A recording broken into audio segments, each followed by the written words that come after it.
ನಿಜ ಹೇಳಬೇಕು ಅಂತಂದ್ರೆ ನನ್ನ ಅನುಯಾಯಿ ಅಂತಲೇ ಹೇಳಬೇಕು ಅವ್ರಿಗೆ.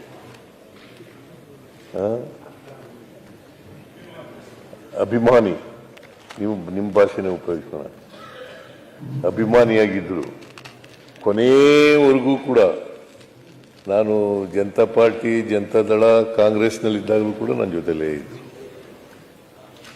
ಮತ್ತೆ ನಾವು ಏನು ಹೇಳಿದ್ರು ಕೂಡ ಅವರು ಅದಕ್ಕೆ ವಿರುದ್ಧವಾಗಿ ನಿರ್ಣಯ ಮಾಡ್ತಕ್ಕಂಥದ್ದಾಗಲಿ ತೀರ್ಮಾನ ಮಾಡ್ತಕ್ಕಂಥದ್ದಾಗಲಿ ಮಾಡ್ತಿರಲಿಲ್ಲ.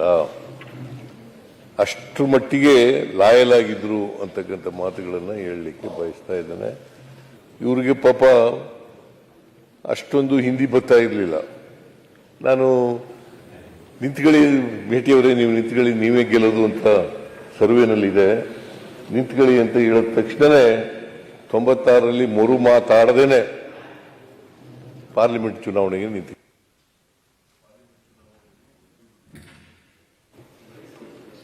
ಸೊ ಪಾಪ ಸಿಟ್ಟಿಂಗ್ ಮಿನಿಸ್ಟರು, ಸಾಮಾನ್ಯವಾಗಿ ಯಾರು ಕೂಡ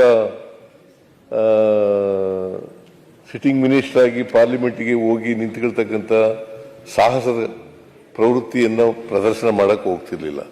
ಆದರೆ ಇವರು ನನ್ನ ಮಾತುಗೂ ಪಾರ್ಲಿಮೆಂಟಿಗೆ